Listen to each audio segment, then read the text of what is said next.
A lot of challenges facing Westford, our town. And several serious challenges we're facing, including asphalt and school override and drug.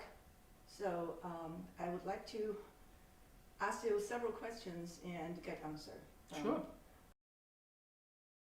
You have really been in the leadership in that fight from the very beginning, and you have earned respect from all of us and a lot of people. And I guess people are still counting on you to defend our bylaw and protect the character of our town.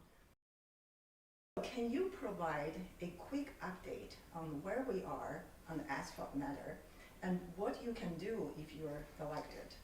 How do you see yourself continue to be leading? Sure. The status of the asphalt plant as it stands now, as obviously there's been a settlement, and that settlement has resulted in the plant will be built, which is unfortunate. But the court has issued the settlement order, and we are now bound to obey it. However, the issue is not done. The first major issue related to that, or the subsequent issue related to it, is to ensure that this plant operates in compliance with the agreement that it made with the town, specifically with regards to vehicle trips and issues related to the materials that are being transferred in and out, and the hours and times of operation. Very recently, the planning board just reviewed and approved a monitoring plan which is available to anybody in the public.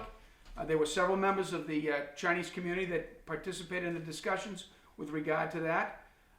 That's a very important issue. It will involve monitoring of the truck traffic by use of video cameras, and if necessary, monitoring by manually monitoring if necessary.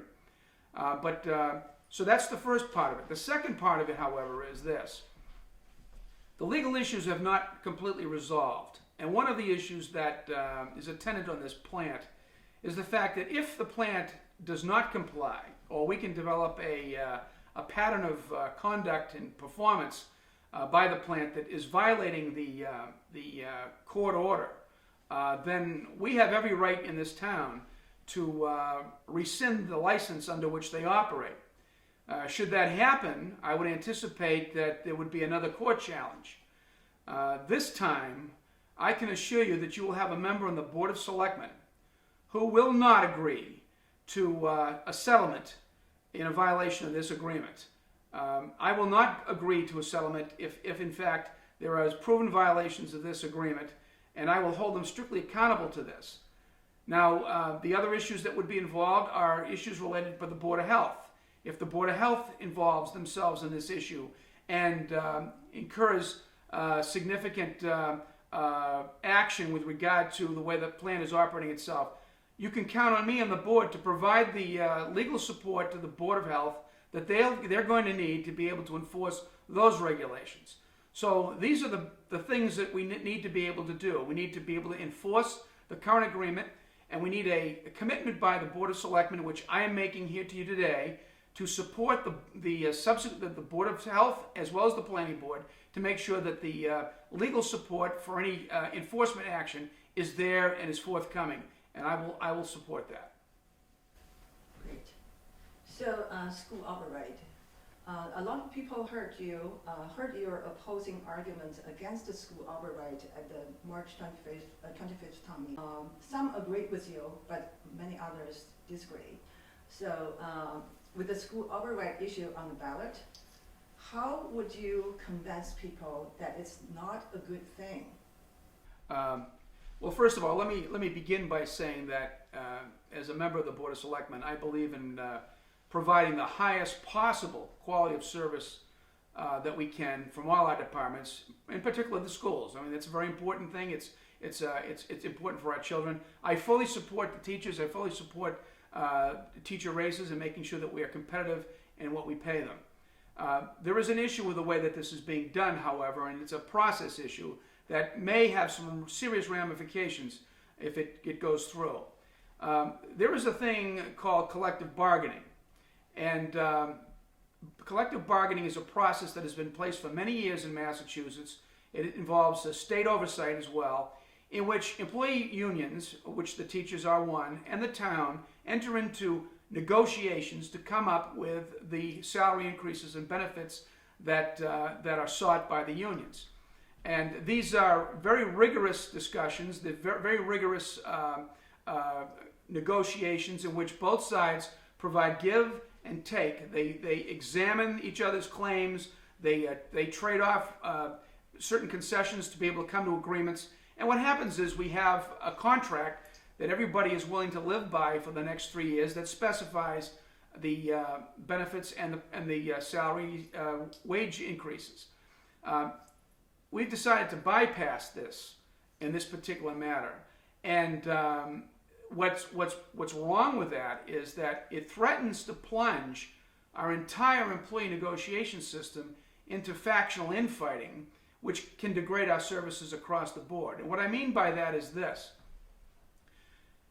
We cannot have a situation where every department has to go to town meeting to justify its raises and its benefits.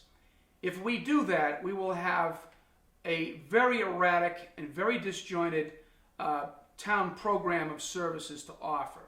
We need to be able to utilize the collective bargaining process to be able to achieve that. Everything that happened at the town meeting, the discussion about the the comparative wages, the past contracts, and other issues, all of that should have been part of the negotiation process that would have led to the final agreement between the town and the teachers, resulting in a salary.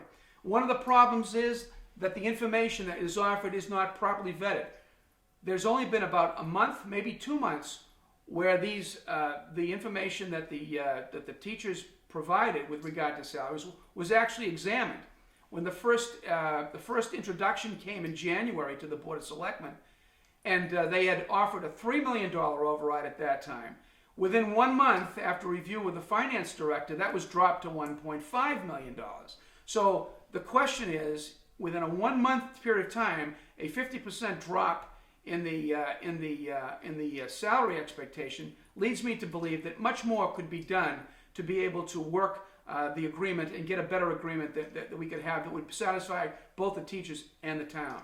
And I think the best way to sum it up was one of the selectmen in the first meeting looked at the chairman of the school committee, and he said that basically you've abrogated a responsibility to bargain with the teachers. And that's exactly what they did. And that's a bad practice. We do not want to have to go up and try to have our departments competing for the salaries and benefits. We want to be able to have a uniform system to do it, and that will provide for uniform service and stability in our town government across the board. Great. Yeah. So now drugs issue, it is a big issue at the national and state level, but locally in Westford, it seems to be overwhelmed by some other more demanding issues. But we still want to talk about it. So can you give us some idea about how bad it is in town and what you will do to address them? I'd be glad to. That you raise is how bad it is in town. I can tell you statewide, there's about 2,000 deaths a year now. We're approaching 2,000 deaths a year to opioid overdose. The problem in Westford is that I'm not sure that we're tracking and tracing the incidence of overdoses here. So I don't know if we have a really good picture of what's actually happening. I've recommended that the town begin to form a task force to include our schools, our Board of Health, and our police, so that they come together and they begin to evaluate the overall picture of what's happening in the town. I think it's very important that we do that so that we can develop a strategy to be able to provide for the three ways that you deal with this: through treatment, through education, and enforcement. We need to have a cohesive plan to do that. Now, there's a compounding the issue is the legalization of marijuana. That is going to create a problem where the supply of marijuana in this town will be increased legally, but access to it by our youth will also increase, but that will be illegally, because the younger people aren't allowed to be able to utilize it But because there's more of it, there'll be more diversion to them, more opportunity for them to get it. I believe that the Board of Selectmen has an obligation to exercise leadership on this issue, and to craft a strategy and implement policies that will protect our children from these risks. And you can count on me to be very, very active in that effort. As you said, in some regards, it may not be the primary issue, but it is an underlying issue which can have devastating effects for all of our children and ourselves if we don't pay attention to it. Can you talk a little bit about the programming housing in Westford? Sure. Housing is, Westford has for years been limited in its housing opportunities. And it has caused us some trouble, primarily with the state, in the sense that because we don't offer sufficient numbers of affordable housing, there's a threat to our bylaws in the sense that so-called Chapter 40B projects can come through, and Chapter 40B projects, they go around the planning board. The planning board has no authority to review those. They go directly to the Zoning Board of Appeals, and there's very little control that the town has on how those projects are implemented, how they're constructed. So we want to get our control back, and the best way to do that is to improve the diversity of our housing and to be able to include affordable housing as part of our normal development, so that we can take that state mandate off of our back and begin to be able to regulate our own destiny again, which has been affected by the Chapter 40B issue for quite some time. So we are making some plans. I'm the chairman of the Master Plan Implementation Committee. We intend to try to diversify housing here in Westford. We're looking at multifamily housing, mixed-use housing with commercial as well as residential mixed together. And we're going to locate those in the appropriate parts of town. And there'll be a chance to discuss this, and there'll be presentations about it, I think, in the months to come. So there is an effort to try to address this, and I think it's a very important issue. Something about yourself and your vision. Sure. So you ran for state representative in 2014 as a Republican and lost to the incumbent, James Arciero. So it was like 44% versus 52. And so what did you learn from that experience? Do you have an ambition to run again? Let me just answer your question. What did I learn from the experience? Well, 3 things. It's very tough to beat an incumbent. That's the first thing I learned. The second thing is that there needs to be more information about the relationship between the state government and the local town government. There's a very, very intricate tie-in financially as well as policy between the cities and the towns and the state of Massachusetts. And I was very attuned to that. And a lot of people have not really been able to focus on that. Most people get very focused on their local government, and they get very focused on the national politics. In between there is our state government, which really has an effect on your local quality of life, and we need to get a little bit more information on that. And the third thing I learned is this, and it keeps me in the game, is that I have met people from all walks of life, from all different countries, from all different backgrounds, and all of them that I've met and who have supported me share the same idea, and that is they want their government to be responsive, they want their government to be open, and they want their government to be fair. And so long as I can try to serve that, I will do it. Now, as to my ambitions, there's only one, and that's the Board of Selectmen. And for those people who think, well, he ran once before, he may run for something again and leave us, I served on the planning board for 12 years. When I make a commitment, I keep it. And if I say that I'm running for the Board of Selectmen, I will stay on the Board of Selectmen and I will do my job. And I would hope I will do it well. And that's why I'm asking for your vote. I stick to my commitments. Are you 100% sure about it? I know what I do, and Okay. if I tell you that I'm going to run for the Board of Selectmen, I'll run for the Board of Selectmen, and I'll do my term. Okay, great.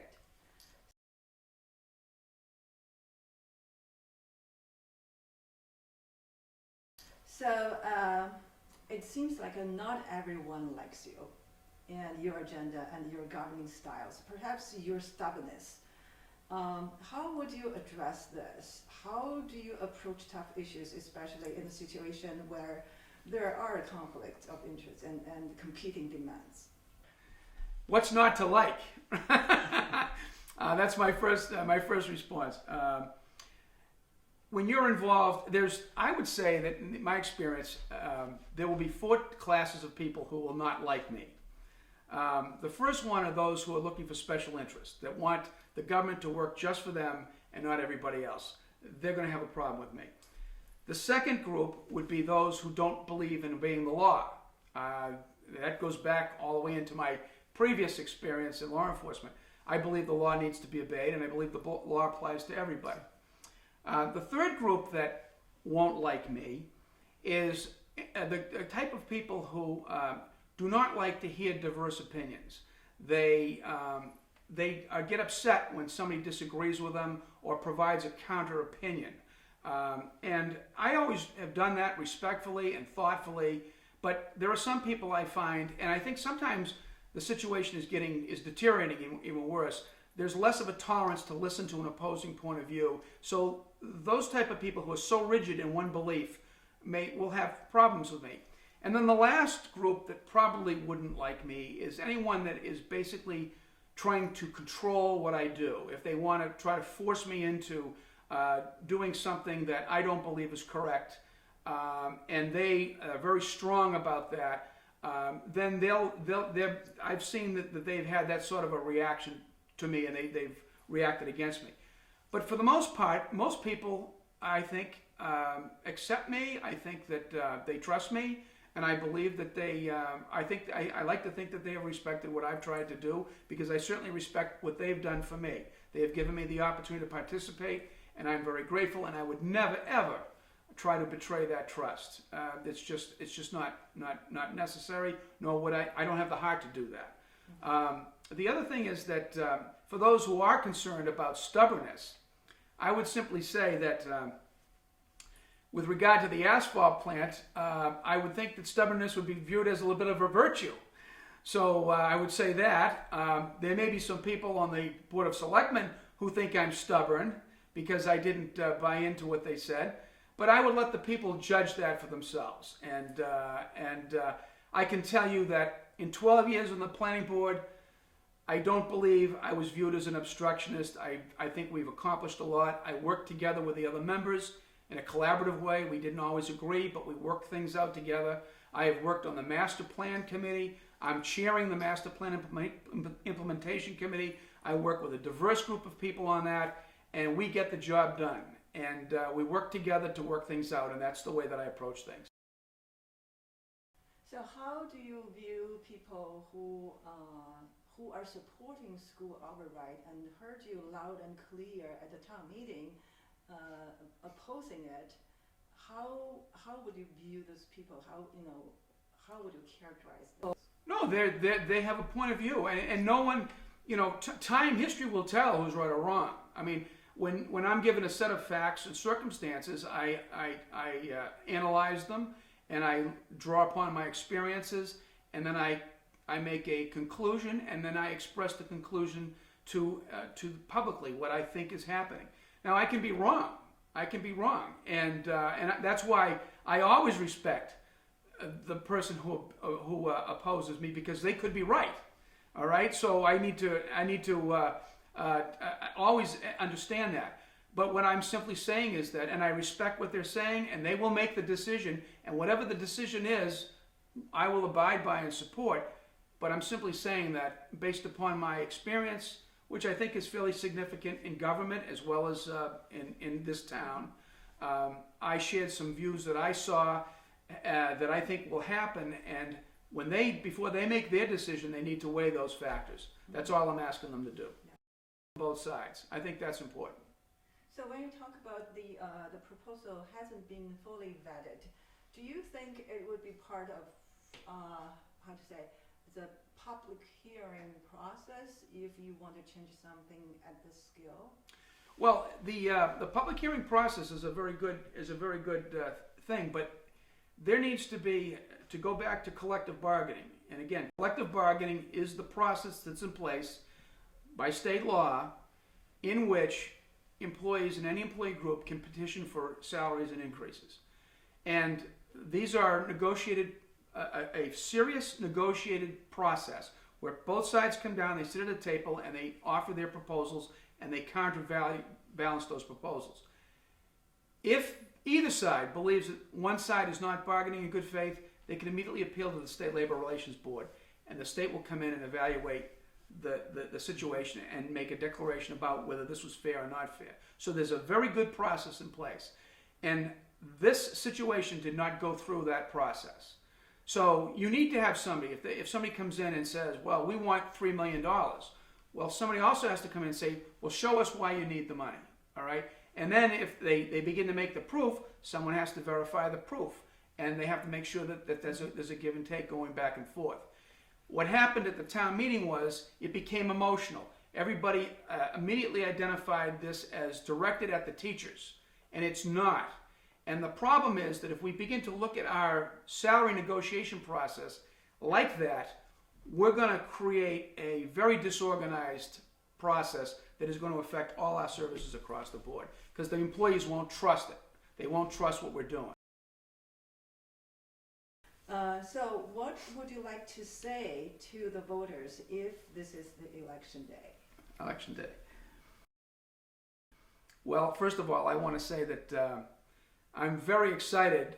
The one positive thing that did come out of the plant was that the Chinese community became invigorated politically, and I think I'm very excited by the folks that I've met and the positions that and their concerns, and I'm very comfortable with them.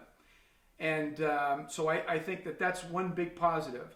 And I think also we've gone over the drug issue, we've gone over the land issues, we've gone over the budgeting issues. I would end by saying this.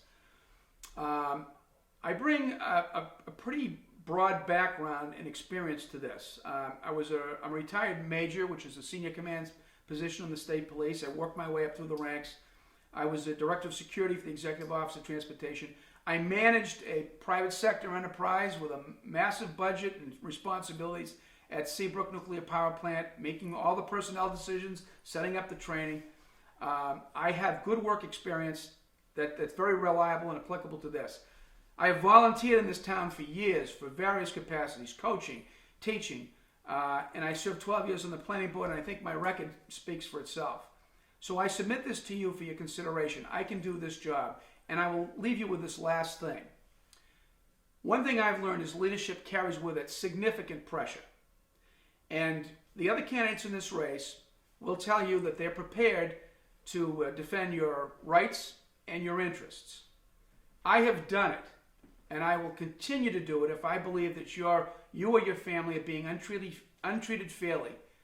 And if you believe that proven principled leadership is something that you want in Westford, I'm asking you to vote for me on May 2nd, 2017. Please vote for Dennis Galvin for the Board of Selectmen. Thank you very, very much.